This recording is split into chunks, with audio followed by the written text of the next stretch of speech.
The goal of this video is to teach you how to find a mathematically profitable bet. What is a positive EV bet? How do you find them and why are they even possible? Those are all the questions that we're going to answer in this video. So the first concept you need to understand before anything is the only reason it's possible to find a mathematically profitable bet is because sportsbooks have different odds, right? Every sportsbook wants to be unique.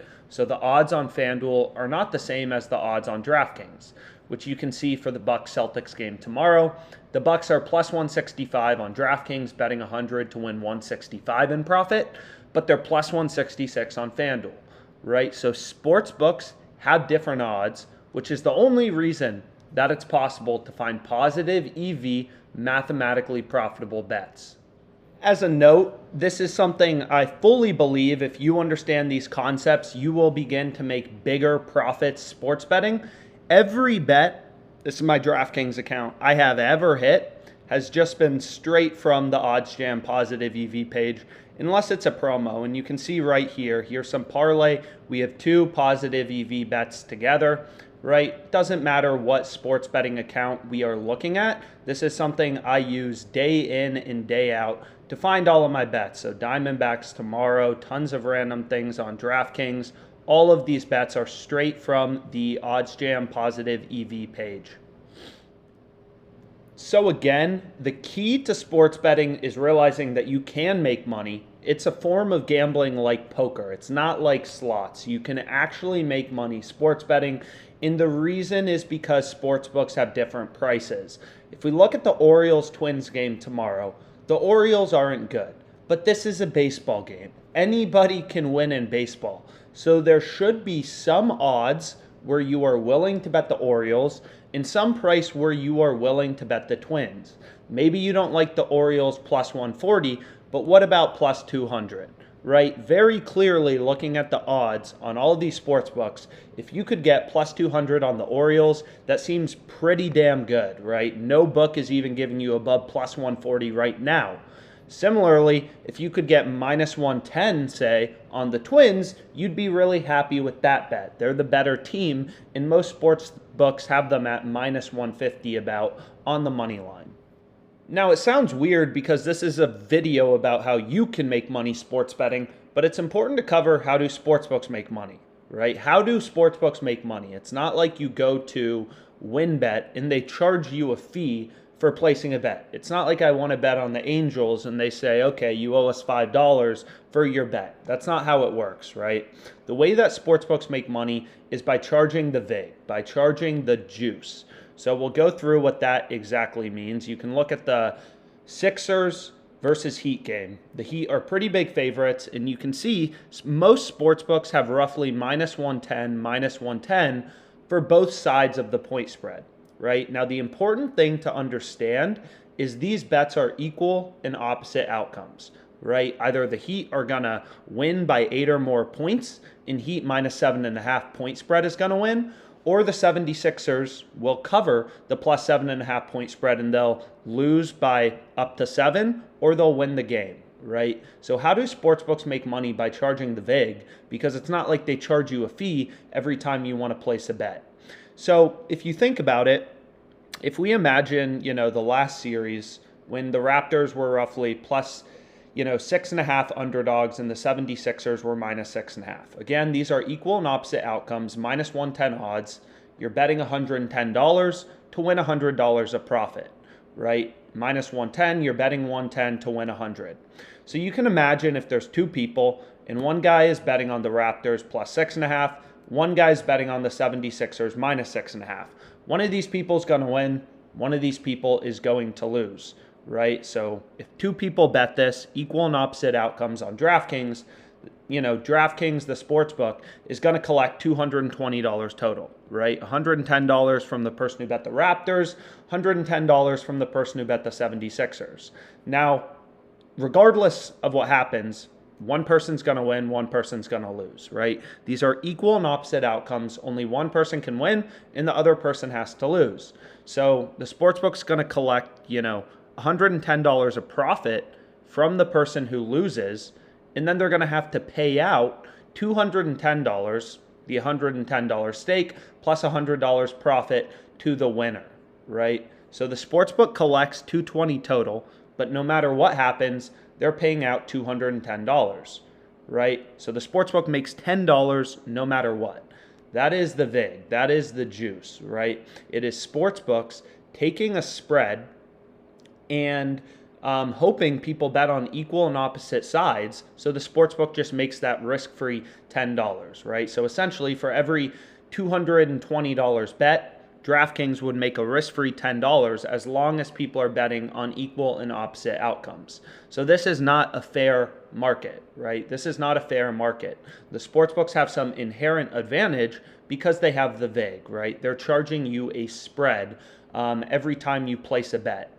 So a fair market would be if, let's say, the Raptors and 76ers were both plus 100 odds, right? For the plus 6.5 point spread and the minus 6.5 point spread.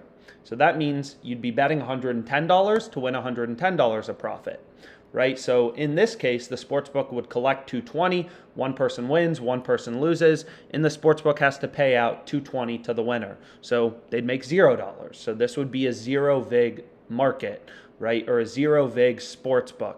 But of course, that's never going to happen because sportsbooks want to make money. Now again, this may seem small, like, oh, that's just $10 that DraftKings made. But you have to remember, you know, if you want to make money sports betting, it's not going to happen overnight. It's not going to happen in one bet. And in the same way, you know, DraftKings doesn't make money off of two players. This becomes big sums of money when you have people betting, you know, millions of dollars per game total, right? So this is the second concept that's really important to understand when you're talking about what is a positive EV bet, right? Now, the next thing you need to understand is, well, how do sportsbooks, you know, determine these odds? And the way they determine these odds is exactly like the stock market, right? It's just supply and demand.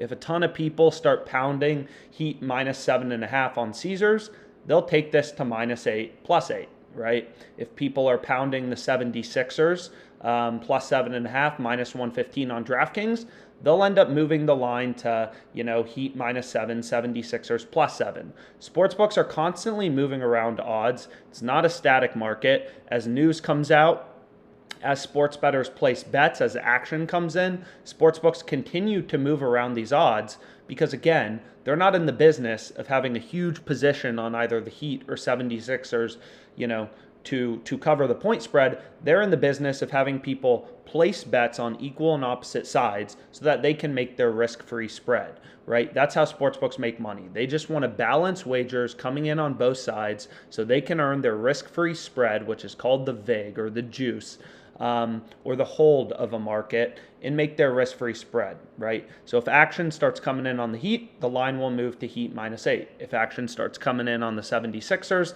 the line will move to 76ers +7. And sportsbooks are constantly ticking around odds to ideally try to keep, you know, the market equal and opposite action coming in on both sides. Now, the next thing to understand is not all sportsbooks are created equal. Every sportsbook is different, and they're different in terms of how sharp they are, how smart they are.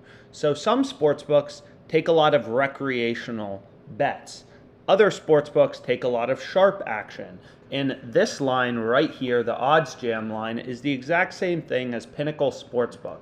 And if you literally Google around, you can read about it on their own website, on Pinnacle's own website, why they're the sharpest sportsbook, right? So this line you should be considering much more than any other line on another sportsbook that is in your location, right? You need to be following the odds from Pinnacle the most closely because this is the sharpest sportsbook out there. So now we can look through an example of a positive EV bet. So we can go to Jimmy Butler over 24.5 points, which was plus 110 odds on Caesars. So just a quick sanity check. It looks like there's some good value on Caesars, right? This is why it's so important that sportsbooks have different odds. You can get him over 24.5 points, plus 110 on Caesars. DraftKings has this minus 110. FanDuel minus 104, and Pinnacle, the sharpest line out there, has this at minus 112, right? So a gut check tells you, hey, it seems like the price on Caesars is pretty good. But how do we go through that mathematically?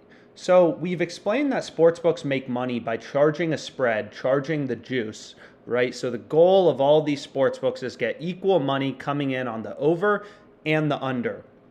But what we can do is take a market and remove the vig, remove the juice, to try to get an indication of the fair odds for a bet. So we can see that the market on Pinnacle has his over minus 112 and the under minus 119 for over under 24.5 points, right? Sportsbooks make money by charging the juice, charging the vig. We're not thinking about this bet in an emotional way. We're thinking about it in terms of, is there value in the odds? And we found this bet on the plus EV page. So the answer is unsurprisingly yes. But what we can do is go to this calculator on OddsJam, which you should be using all the time, right? This is the most important calculator on OddsJam. What you can do is put in the market from Pinnacle. So they had the over 24.5 minus 112 and the under 24.5 minus 119. And what's so cool about this calculator is it will spit out, so we can actually, hit it, why not?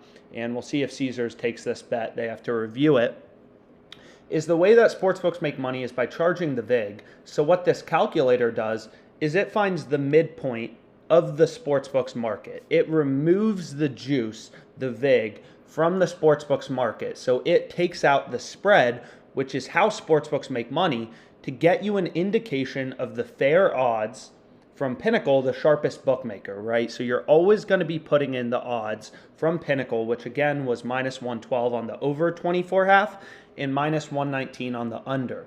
So we put in both odds, and then what we can see is there's a no-vig win probability and no-vig odds, right? So essentially, Pinnacle's model is spitting out that Butler is 49.3% to have over 24.5 points.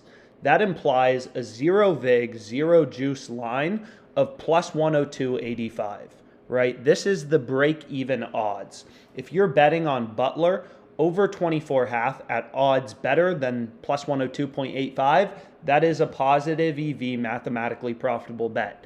You are getting better odds than the zero vig, zero juice line from the sharpest sportsbook out there. So that is a positive EV bet. Now for the under, if you could get the under at better odds than minus 102.85, that would be the positive EV bet, right? So because the over is plus 110 on Caesars, we are beating the zero vig odds of plus 103 roughly, right? We're getting better odds than the zero vig odds. So you can see they took this bet, Jimmy Butler, over 24.5 points, added in another mathematically profitable bet for tomorrow, right? So that is all of plus EV betting, essentially, is you are using the lines, the current market on the sharpest bookmaker to get an indication of what are the true odds, what are the fair odds for this bet. So we've explained how you can find a positive EV bet. You want to get better odds than the zero vig, zero juice line from Pinnacle, the sharpest sportsbook, once you remove the spread. But it still may be a little confusing. What is this profit margin? Why is this bet profitable by 3.52%? So the way we can do that is, again, we're going to go to the no-vig odds calculator right here. Calculators, no-vig odds calculator. And what we're going to do is we're going to take the win probability of our bet from Pinnacle, right? So sports has variance. No one knows the future. Everything has some probability of happening. And we can see that Jimmy Butler is 49.3% to have over 24.5 points. So what we can do is take that 49.3% and put it into a zero vig odds calculator, or an expected value calculator. So the way that this works is you put in your wager size, the odds you're getting, and the zero vig fair win probability from Pinnacle, and it will spit out the expected value of your bet, which is $3.53. So betting 100, we're getting $3.53 in profit margin, which is what we saw on the positive EV page. This bet had a profit margin of roughly 3.5%. Now we bet $250 on it. So again, $882 in profit margin on our bet in dollars. If you bet $500 on it, $17.65 in profit margin. So that's the way you can back out, okay, now I know my bet is plus EV, but how good is it actually, right? And you can sort to see either the bets that have the highest EV, or you can sort by what date are the games going on. So that's pretty cool. We placed our bet on Jimmy Butler over 24.5 points, and we've run through a bit of the sports betting math. What is the profit margin? So there's kind of two other questions. The first is, how does arbitrage relate? So if we go to the arbitrage page on OddsJam, the way that arbitrage works is you're placing a bet on two different sports books, equal and opposite outcomes, and due to the discrepancies in odds, you earn a risk-free profit, right? So in the Marlins Diamondbacks game tomorrow, over 1.5 first inning total runs is plus 400 odds on DraftKings. The under is minus 386 on FanDuel. So, right, you could make a risk-free profit betting on equal and opposite outcomes. That's called arbitrage betting, and these bets are very rare. You won't find them frequently, but OddsJam is constantly scanning all of the odds across sportsbooks, right? All these player prop odds for each game, for the NBA, college basketball, MLB, player props, alternate betting lines, everything like that, to try to find these opportunities for you, to try to find these profitable bets for you, right? But essentially, the reason you know that it's possible to find mathematically profitable bets is you just look at an arb bet, right? You could make a risk-free 0.62% betting on equal and opposite outcomes on two sports books. That may not seem particularly big, but this game is going to be over in roughly 24 hours. So if you think about the return of a bond, right, it's like 2% or whatever over 10 years. Here you can earn a 0.62% risk-free return in 24 hours, right? It's pretty incredible. Does it require more work? Yes. But the premise is, because arbitrage exists and you can place bets on two sports books and earn a risk-free return, we know that one of these bets has to be profitable, right? And it's our job as a sports bettor to figure out what bet is actually positive EV, what bet's actually profitable, right? Because either the over 1.5 on DraftKings is a really good bet, or the under 1.5 at minus 385 on FanDuel is a good bet. One of these bets has to be positive EV, because if we bet both of them, we'd make risk-free money, right? So one of these bets has to be positive EV. So as a sanity check, this is the reason why you know it is possible to find mathematically profitable bets. And again, they're rare. They're not frequent. You know, if you think about it, sportsbooks have 50,000 plus odds on their site. And you can see, you know, out of all the odds on Caesars, all these different player props, you know, there's only 5 or 6 plus EV bets available on Caesars right now, right? And that's because it's hard to overcome the vig or overcome the juice and find a profitable bet, right? It's hard because for the most part, sportsbooks are going to have proper odds and nothing's going to be mispriced. But what OddsJam is doing is constantly hunting down the mispriced lines for you so you can make profitable bets. And there won't be a ton of them, but out of the 50,000 odds on Caesars at any given time, there's probably usually 5 to 10, you know, mathematically profitable positive EV bets, which you see right here. Now, one of the final points is, why can positive EV betting actually make me a lot of money, a substantial amount of money? And again, the way you have to think about it is watching your returns compound and compound. Tomorrow we see there is a profitable bet on the Suns-Mavs game, Ayton under 0.5 blocks plus 120. Pinnacle's only giving you minus 105, so we're getting a lot of improvement to them. And this bet has a profit margin of roughly 5%, right? So you may be thinking, well, the return of the stock market, if I want to gamble, is, you know, 8% a year, whatever it is for the S&P. But what you have to remember is this profit margin of 5% you're getting in a day, right? This game starts in a day. So because there are sporting events every single day for the most part, and you can find bets, you know, that are, you know, gonna settle within 24 hours or 48 hours, you can earn a 5% return every single day on your money. So you bet $100 on that, $5 in profit margin, and you can do that every day and just watch the returns and your profit go higher and higher and higher.